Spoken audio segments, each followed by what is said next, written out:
பச்சை புடவைக்காரியாய் உன் தாய் மீனாட்சி நான் இன்று வந்திருக்கிறேன். நித்தமும் ஏதாவது ஒரு ரூபத்தில் உன் நிம்மதியை சிதைக்க நிகழ்வுகள் எல்லாம் வடிவம் கொண்டதாய் வருகிறதா?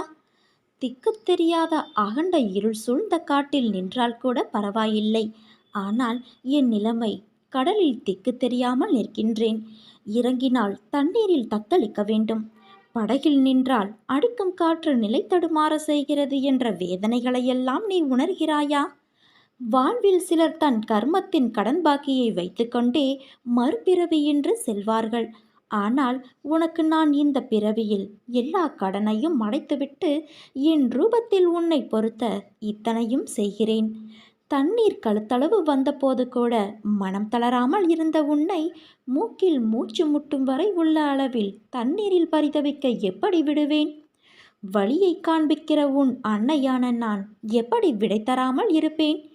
என்னை நம்பு. மேலே சொன்ன நான் இந்த வார்த்தைகளை நம்பி பொறுமை காத்துக்கொள். எவ்வளவு பொறுமையாய் இருக்க முடியும்? போர்க்களத்தில் உள்ள கடைசி யுத்தத்தில் நிற்கின்றேன். கையில் ஆயுதம் இருந்தும் மனதளவில் நான் வலிமை இழந்து இருக்கிறேன் என்ற உன் மனக்குமுறலை நான் கேட்கிறேன். நீ அதை உணர்ந்தால் உன் கையில் உள்ள ஆயுதத்தின் பலத்தை விட கோடி மடங்கு அதிகமான பலத்தை நான் தருவேன். அதனால்தான் உன் கையில் ஆயுதம் இருந்தும் அதை பயன்படுத்த முடியாதவாறு செய்தேன். என் குழந்தையான நீ மனதளவில் துன்பத்தாலும் மன வலியாலும் வாழ்க்கையை வெறுமை கொண்டு கண்ணீரால் உறைந்து போய் நிற்கிறாய். இந்த நாள் வரை உனக்கு நான் காண்பித்த அற்புதங்கள் எல்லாம் சிறிய வடிவுகளே. இனிமேல் அடுத்தடுத்து உன் வாழ்வில் அழகிய நிம்மதியான மகிழ்ச்சிகரமான வெற்றியான நிகழ்வுகள் எல்லாம் நடக்கப் போகிறது. இதை உன் மனதில் நன்றாக பதித்துக்கொள். என் வார்த்தைகள் இனிமேல் நேரடியாய் என் வாயிலிருந்து நீ கேட்பாய். என் கைகள் உன் வாழ்க்கைக்கான விஷயங்களை செய்ய, என் கால்கள் உனக்கான விடியல் பாதையை அமைக்க இருக்கிறது. அதனால் நீ எதற்கும் பயப்படாதே, கலங்காதே. எல்லா திசைகளிலும் நான் உன்னை சூழ்ந்து நிற்கையில் நீ எதற்காக பயப்படுகிறாய்? நீ உன் அன்னையான எனது பிடியிலேயே இருக்கிறாய். நானே உனது அன்னை, பாதுகாவலன். உனது வினைகளையெல்லாம் நான் தீயிலிட்டு பொசுக்கிவிட்டேன் என் தங்கமே. மிச்ச மீதம் என்று எல்லாம் நீ அனுபவித்து தீர்த்துவிட்ட பிறகும் உனக்கு தொடர்ந்து துன்பம் நேர நான் எப்படி அனுமதிப்பேன்? வெறும் தண்டத்திற்கா உன் அன்னையான நான் இங்கு இருக்கிறேன்? உனது எல்லா கவலைகளிலிருந்தும் எப்படி உன்னை விடுவிக்கிறேன் என்று மட்டும் நீ பார். உன்னுடைய துக்க காலம் ஒளிந்து விட்டது. உற்சாகத்தோடு சுற்றி வா. இன்னும் சற்று நாட்களில் நீ பெரும் குதூகலத்தில் துள்ளி குதிக்கப் போகிறாய். நீ படும் துயரமும் அனுபவிக்கின்ற மன இறுக்கமும் அழுகின்ற அழுகையும் என்னை பாடாய்ப்படுத்தியது. இனி உன்னை நான் அதிகமாக நேசிக்கப் போகிறேன்.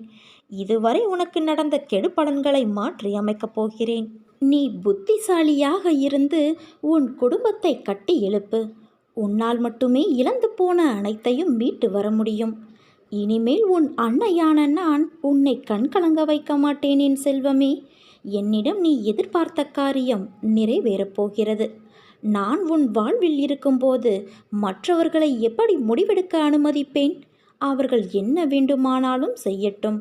ஆனால் இறுதி முடிவை எடுப்பது உன் அன்னையான நான் என்பதை நீ நினைவில் கொள். இனி நீ எதற்காகவும் அழக்கூடாது. இனி நடக்கப் போவதை பார்த்து நீ வியக்கப் போகிறாய் என் தங்கமே. இது உன் அன்னை மீனாட்சியான என் சத்திய வாக்கு. உன் வாழ்க்கை வண்ணமயமாக மாறப்போகிறது. உன்னை ஒவ்வொரு நிமிடமும் நான் கவனித்து கொண்டு இருக்கிறேன். நீ எதற்கும் பயப்படாதே. என்று நீ என்னை தஞ்சமடைந்தாயோ அன்று முதல் இன்று வரை உன்னை நான் பாதுகாத்துதான் வருகிறேன். சிலர் உனக்கு பின்னால் உன்னை பற்றி கேலியாக பேசுவதை கேட்டு நீ வருந்துகிறாய். ஒன்றை நன்றாக புரிந்து கொள். அவர்கள் விமர்சனம் செய்யும் காரணம் தெரியுமா? உன் தரத்துக்கு வர முடியாத போது, உன்னிடம் இருப்பது போல அவர்களிடம் இல்லாத போது, உன்னை துன்புறுத்தி அது முடியாத போதுதான் அவர்கள் இப்படி செய்கிறார்கள். இன்னும் உன் வாழ்க்கையில் பல அற்புதங்கள் நடக்கப் போவதையும் பார்க்கப் போகிறார்கள். என் வார்த்தை மீது நீ நம்பிக்கை வை. நீ என் உயிரான குழந்தை. நீதான் எனக்கு உலகம். உன்னை முதுகில் குத்துபவர்களைக் கண்டு நீ வேதனை கொள்ளாதே. போர்க்களத்தில் புறமுதுகை காட்டுபவர்கள் வீரமானவர்கள் அல்ல. அவர்களின் கோழைத்தனம்தான் அவர்களை வீழ்த்தும். யாராக இருந்தாலும் அறம் என்பது ஒன்றுதான். பல்வேறு முகங்கள் அதற்கு கிடையாது. அந்த முகத்தை நான் உன்னிடம் பார்க்கிறேன். உன் நேர்மை உன்னை வழி நடத்திச் செல்லும். உனக்கான அனைத்தும் விரைவில் உனக்கு கிடைக்கும். என்னுடைய முழுமையான அருளால் உன்னை நான் ஆசிர்வதிப்பேன் என் குழந்தையே. நீ வாழ்க்கையில் ஜெயிப்பாய்.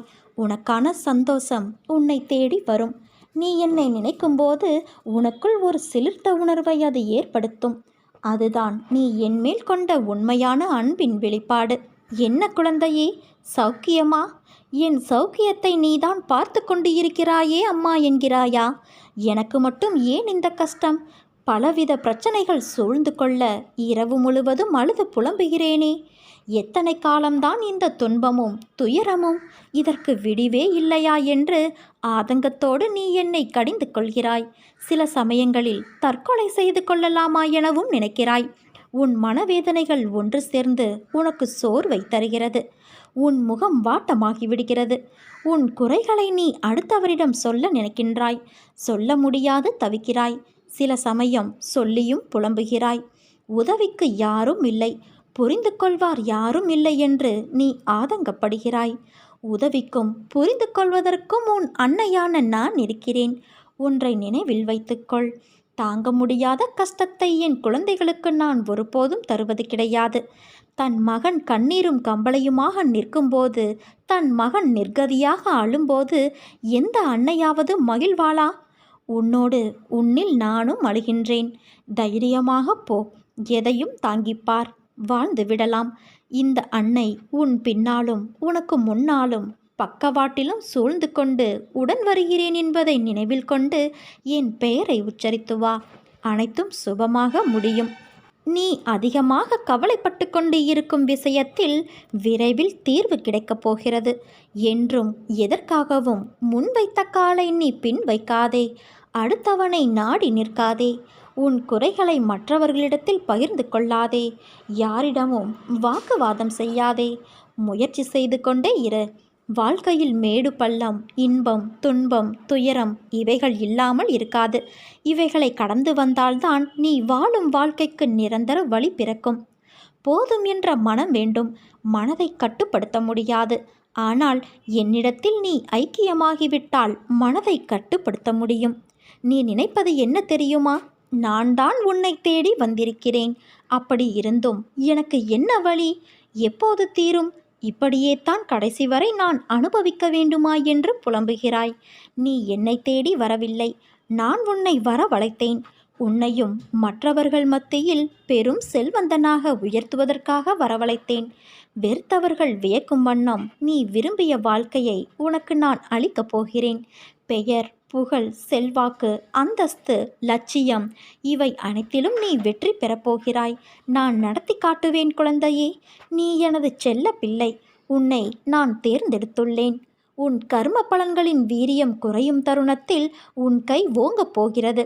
உன் அம்மா நான் இருக்கிறேன் என் தங்கமே. நம்பிக்கை இல்லாமல் எதையும் செய்ய முற்படாதே. அனைத்தும் உன்னை விட்டு அகலும். நீ மாறப்போகிறாய். உன் வாழ்க்கை தரம் மாறப்போகிறது. நாம் யார் தெரியுமா? பேராசை பிடித்த நன்றி கெட்ட உயிரினங்களை தவிர வேறு இல்லை.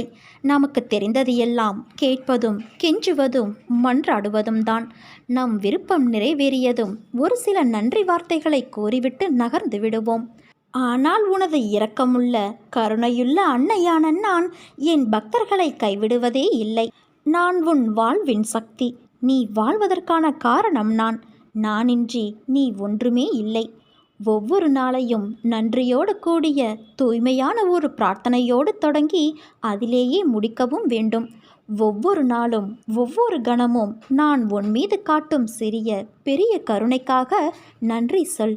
வாழ்வில் எனது முடிவில்லாத கருணைக்காக பிரார்த்தனை செய்தால் நீ இன்னும் அதிகமாக பெற முடியும். ஒன்றை மட்டும் நினைவில் கொள். கேட்டால் கேட்பது மட்டுமே கிடைக்கும். கேட்பதால் என் ஆசிர்வாதங்களை நீ கட்டுப்படுத்துகிறாய். அதனால் என் ஆசிர்வாதங்களுக்காக மட்டுமே பிரார்த்தித்து எனக்காக நன்றியோடு இரு. உன் மீது அக்கறை கொண்டு உனக்காக பரிதவிக்கும் ஒரு சிலர் மட்டுமே உன்னை எண்ணத்தால் சுற்றி இருக்கிறார்கள். அவர்களின் பேச்சை நீ தள்ளிவிட்டால் அவர்களும் உன்னை விட்டு விலகி போவார்கள். உன்னை ராஜாவாக்கி மந்திரிகளாக இவர்களை நான் உருவாக்கியிருக்கிறேன். அதனால் இவர்களது ஆலோசனைகளுக்கு நீ செவி கொடு. இது சரியான ஆலோசனையா தவறானதா என்பதை தெரிந்து கொள்ள முடியாத போது என்னை நோக்கி கூப்பிடு. உன் மனதில் இருந்தபடி சரியான பாதையை நான் சொல்வேன். அதை பின்பற்றி உன் வாழ்க்கையை நடத்தி வந்தால் நீ வெற்றி மேல் வெற்றி பெறுவாய். இந்த வெற்றி உனக்கு நன்மையானதாகவும் உன் தலையை அலங்கரிக்கின்ற ராஜமுடியாகவும் இருக்கும். நீ பிறரால் போற்றப்படுவாய். உன் வருத்தம் கஷ்டம் அனைத்தும் பிறரது பாராட்டுக்கும் உன் மேன்மைக்கும் காரணங்களாக அமைந்துவிடும். ஆலோசனைகளை கேட்காத இதயம் குருடானது.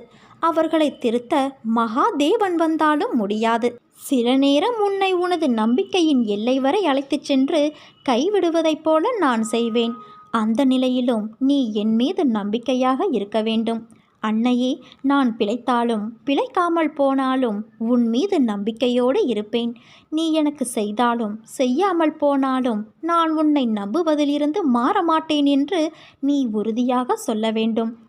ஏதாவது செய்வார் என நினைத்து வருகிறேன், ஆனால் எதையும் செய்யவில்லையே. இப்படிப்பட்ட கடவுளை எதற்காக தொடர்ந்து நம்ப வேண்டும் என ஒருபோதும் நினைக்கக்கூடாது. இன்னும் சற்று நம்பலாம், இன்னும் சற்று நம்பலாம் என நம்பிக்கையின் காலத்தை நீட்டிக்கொண்டே போக வேண்டும்.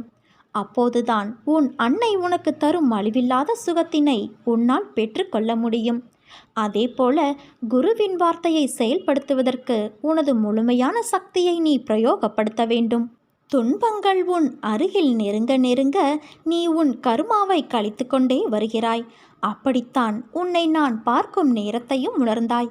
உன் மனம் இப்போது கந்தல் கோணியாக இருக்கிறது அல்லவா? கவலைப்படாதே, விரைவில் உன்னை நான் சரி செய்ய போகிறேன். இப்போது உனக்கு இருக்கும் அனைத்து கஷ்டமும் நிரந்தரமில்லாதவை. அதனால் கவலை வேண்டாம். விரைவில் உன் நிலை மாறும். உன் அன்னையான நான் மாற்றுவேன் என் தங்கமே. ஒருபோதும் நம்பிக்கையை நீ கைவிடாதே. நீ முடிந்தது என்று நினைக்கும் வேளையிலும் கூட உன் அன்னையான நான் உனக்கு ஒரு அற்புதத்தை அனுப்புவேன். உன் தகுதியை நீ உயர்த்தி கொண்டே இரு. உன்னை விட்டு யார் விலகினாலும் அது அவர்களுக்கே இழப்பாகவும் பலவீனமாகவும் முடிய வேண்டும். நான் நுழைவதற்கு எனக்கு எந்தவித கதவும் தேவையில்லை. எனக்கு எவ்வித உருவமோ நிறமோ கிடையாது. எப்போதும் எங்கும் நான் வசிக்கின்றேன். என்னை நம்பி என் பால் லயமாகும் மனிதனின் எல்லா காரியங்களையும் பொம்மலாட்டத்தைப் போல நான் முன்னின்று நடத்தி தருவேன். நீ நம்பிக்கையோடு இரு, நல்லதே நடக்கும். உன் மீனாட்சி தாய் நான் இருக்க பயம் ஏன் உனக்கு?